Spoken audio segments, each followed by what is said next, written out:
Hello everyone, आज हम इस पैंट की कटिंग और स्टिचिंग करने वाले हैं। ये पैंट 2.25 मीटर फैब्रिक से बनाई है और ये पैंट में मियानी भी लगाई है।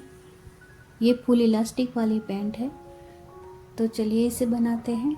सबसे पहले इसका फ्रंट पार्ट कट करेंगे। फ्रंट पार्ट कट करने के लिए फैब्रिक को डबल फोल्ड कर लेना है और फैब्रिक की खुली साइड अपनी तरफ रखनी है।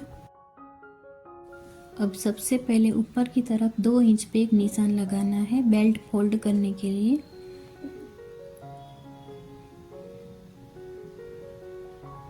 निशान लगा के यहाँ लाइन बना लेनी है। यहाँ लाइन बनाई है, उसके नीचे से मेजर टेप को इस तरह से रखना है और लंबाई का निशान लगाना है। पैंट की जो भी तैयार लंबाई है उसमें 2 इंच ऐड करके निशान लगाना है।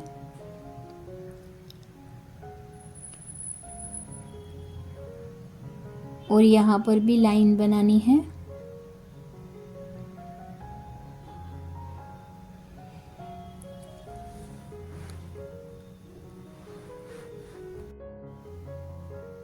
अब यहाँ से आसन का निशान लगाना है।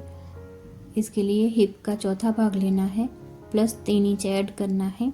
ये पैंट में हम मियानी जोड़ने वाले हैं, इसलिए 3 इंच ऐड करना है। अगर आप मियानी नहीं जोड़ना चाहते तो आपको 2 इंच ऐड करके निशान लगाना है। आसन के लिए जो मार्क किया है उसके ऊपर मेजर टेप को इस तरह से रखना है और यहाँ से थाई का निशान लगाना है। थाई का जो भी साइज है उसका हाफ करके निशान लगाना है। और यहाँ पर भी लाइन बनानी है। अब इसका सेंटर निकालने के लिए मेजर टेप को इस तरह से फोल्ड कर लेना है। फोल्ड करके यहाँ पे एक निशान लगाना है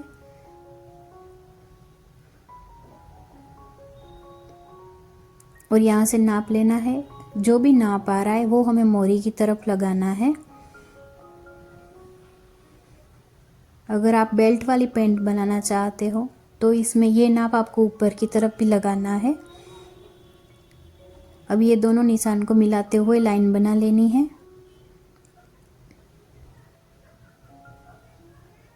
अब यहाँ से कमर का चौथा भाग लेना है और इसमें 2.5 इंच ऐड करना है लूजिंग के लिए।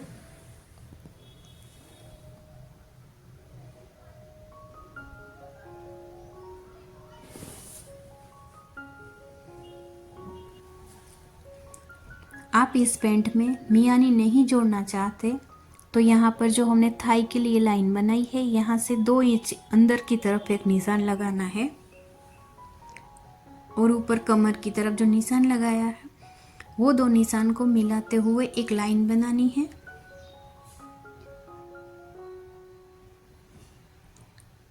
लाइन बना के यहाँ से इस तरह से क्रोच एरिया में गोलाई का शेप देना है। लेकिन हम इस पैंट में मियानी जोड़ने वाले हैं, इसलिए यहाँ पे हमें क्रोच एरिया में गोलाई का शेप नहीं देना है। और जो थाई का निशान है यहाँ से ऊपर की तरफ कमर का निशान है, दोनों को मिलाते हुए एक लाइन बनानी है। इस तरह से दोनों निशान को जोड़ना है। मियानी वाली पैंट में हमें क्रोच एरिया में गोलाई का शेप नहीं देना होता है। अब शेप पट्टी को इस तरह से रख के शेप देना है।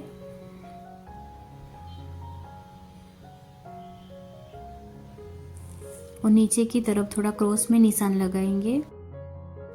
दूसरी साइड भी इसी तरह से निशान लगा लेना है। और अब हमें इसकी एक साइड से ही कटिंग करनी है। सीधी साइड है वहां से हमें दोनों पार्ट की साथ में कटिंग करनी है।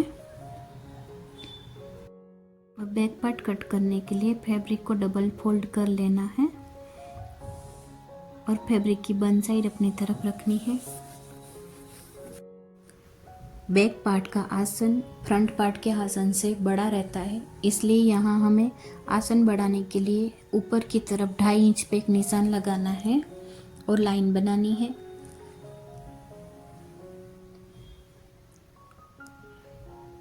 अब 2.5 इंच नीचे से हमें फ्रंट पार्ट को रखना है और सेट कर लेना है। अब यहाँ पे हमें इसमें 2 इंच की लूजिंग देनी है, तो यहाँ पे 2 इंच पे निशान लगाना है।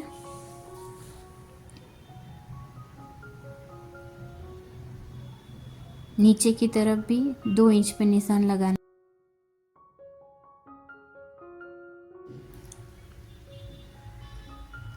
अब ये निशान को ऊपर की तरफ मिलाना है।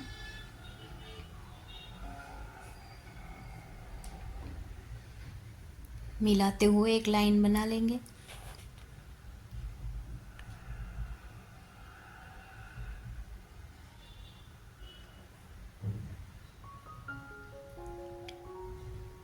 अब बैक पार्ट में आसन की तरफ से इस तरह से क्रॉस में निशान लगाना है।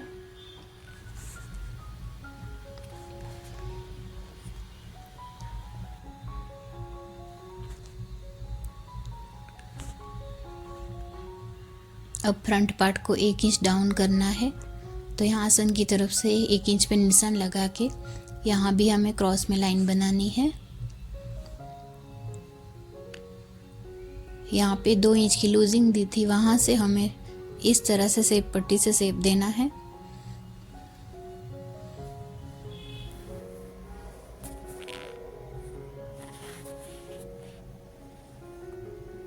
जो निशान लगाया है यहाँ से हमें इसकी कटिंग कर लेनी है। फ्रंट पार्ट में हमने सीधी साइड से इसकी कटिंग नहीं की थी, अब चारों पार्ट की एक साथ कटिंग करेंगे।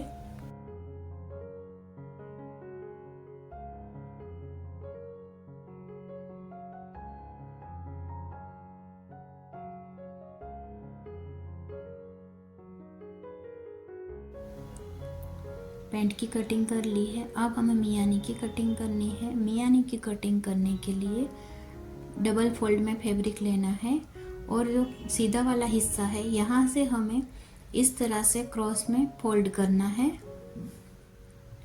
और मियानी की लंबाई हमें 8 इंच रखनी है, चौड़ाई 3 इंच रखनी है।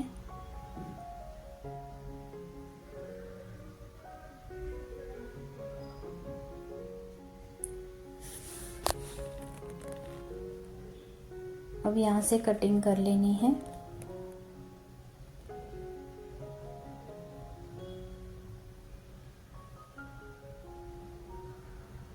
दोनों मियानी की कटिंग कर ली है, अब हमें इसे आसन के साथ जोड़ना है।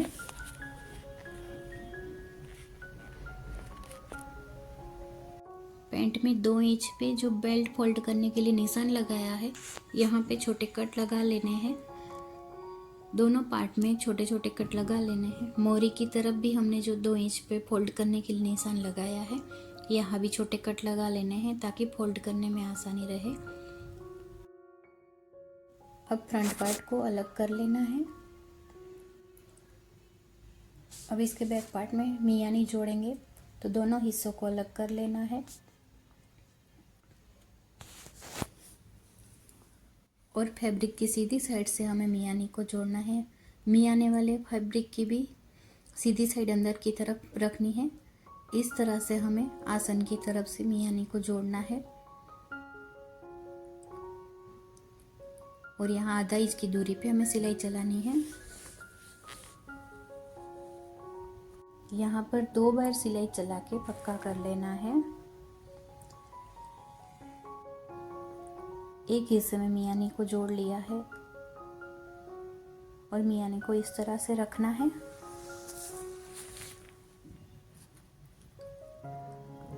अब हमें पैंट के दूसरे हिस्से को इसके ऊपर इस तरह से रखना है और आधा इंच की दूरी पे सिलाई चला लेनी है। सिलाई चलाते टाइम फैब्रिक को खींचना नहीं है। यहाँ पर मियानी को थोड़ा सा इस तरह से करके फैब्रिक को सेट करके सिलाई लगा लेंगे।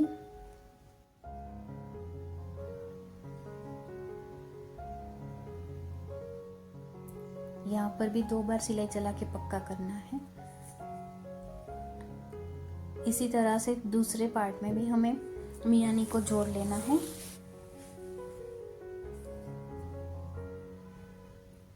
मियानी जोड़ने के बाद अब हमें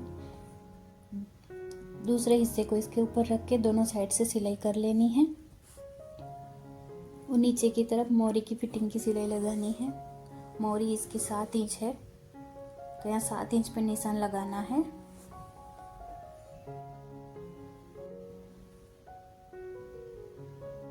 दूसरी तरफ भी 7 इंच पे निशान लगाना है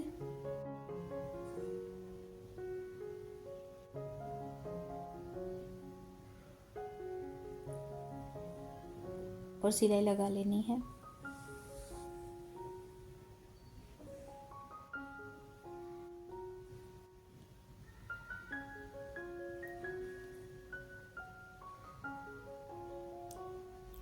यहाँ पर भी फैब्रिक को खींचना नहीं है।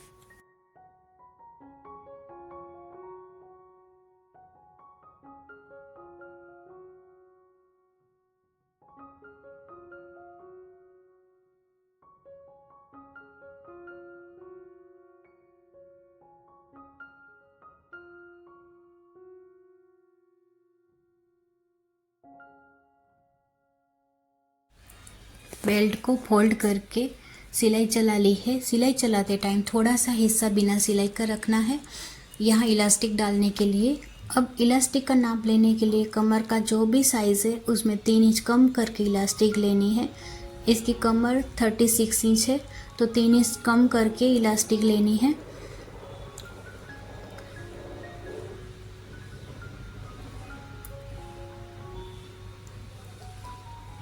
अब इलास्टिक डालने के बाद जो थोड़ा सा हिस्सा बिना सिलाई का रखा था वहाँ पे भी सिलाई चलानी है और यहाँ निशान लगा रहा है वहाँ इलास्टिक को खींचकर एक सिलाई चलानी है। यह है पैंट का फाइनल लुक। यहाँ पर साइड स्लिट भी बनाई है। आप लोगों को मेरी वीडियो अच्छी लगे तो वीडियो को लाइक ज़रूर करिए।